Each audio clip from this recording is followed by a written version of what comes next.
Hot on the heels of the launch of the new Hero Karizma XMR 210 and depending on when you're watching this video, the new Royal Enfield Bullet 350, September promises to have a lot more exciting motorcycles, starting with the KTM. Now, I had seen it in the flesh while testing and I was completely wowed by it, and the specs have blown me over. Now, the new motor, a 399cc unit, is a slightly longer stroke version of the old engine and it makes a little more power, a little more torque, but the expectation here is to have better rideability all throughout the rev range without compromising on the mentalness that you associate with the 390 Duke. Plus, the entire packaging has been revised, so you get a new chassis, new subframe, new suspension, new swing arm, and even new wheels. Now, the aim here again is to make it more accessible in terms of seat height. You get a lot more ground clearance and lighter unsprung mass. So definitely this bike will be crazy to pop those mad wheelies and keep you engaged on every single ride. It will be a bit more expensive and we expect it to slot in between the current RC390 and the standard version of the 390 Adventure. So around rupees 3.3 lakh ex-showroom, and I hope that's the pricing for the adjustable USD fork version.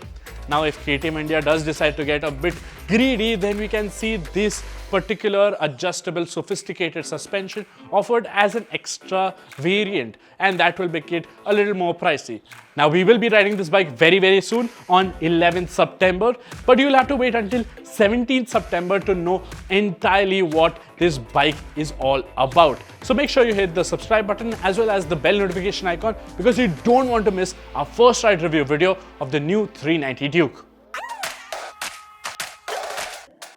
But before you even get to ride the new Duke, we will be getting our first taste of the new TVS Street Fighter, the Apache RTR 310.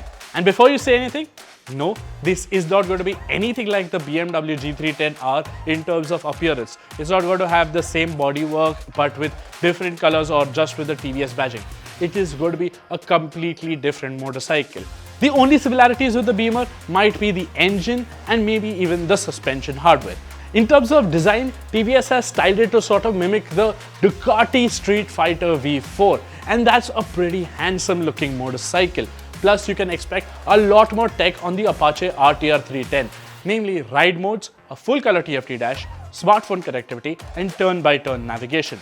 And hopefully, it turns out to be as rewarding to ride as is the case with its smaller siblings, the Apache RTR 200 and the 164V. Now, we'll get to know more about this bike on 6th September, so make sure to hit the bell notification icon for when our video drops. It's about time Aprilia rolls out its first motorcycle for India. And after moving the goalposts continuously from a 150 to a 250 to a 300 and now hopefully a 400cc bike, the Italian icon is ready to roll out the new RS440. Details about this bike are scarce, but the bike that has been spotted looks like a shrunken RS660 in every possible manner. We can expect a lot of high-spec tech and componentry from Aprilia, as the sport bike maker doesn't take anything not seriously. Expect this RS440 to be pricey though, somewhere around the rupees 4.5 lakh mark. So it will still undercut the Kawasaki Ninja 400's pricing, but it will still be expensive.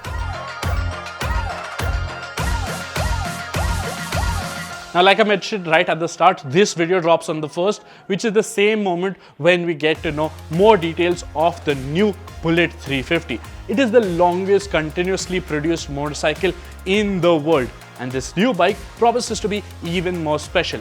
No prizes for guessing, this is based on the same new J series platform that is powering the new Classic, Hunter and Meteor. So expect it to carry the same charm and vibe like the Classic, but with revised ergonomics and a few styling details that makes the Bullet the Bullet. Now, I'm not going to bore you further on this bike. Make sure to go and check out our dedicated video on the Bullet, which should be live on the channel pretty soon, or make sure to go and check out our Instagram stories for live updates. And the final two-wheeler we expect to arrive this month is the Kinetic e-Luna.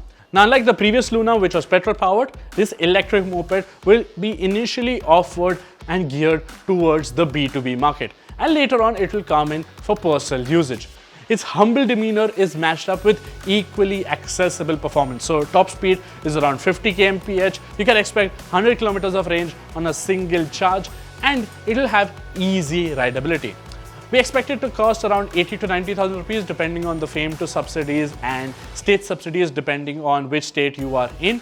And this bike is expected to arrive somewhere around mid to late September. MotoGP is finally going to be in India, so we can expect these phenoms to set the Buddh International Circuit on fire. So expect even MotoGP manufacturers associated with the sport to make some particular announcements regarding their new products or have some fan service camps. Plus, we can also expect the deliveries of the Ola S1 Pro Gen 2 and River Indy to begin in September as well. And lastly, before I leave you, in October, you can expect the arrival of the Triumph Scrambler 400X as well as the new Royal Enfield Himalayan 450. Well, September and October are going to be pretty exciting.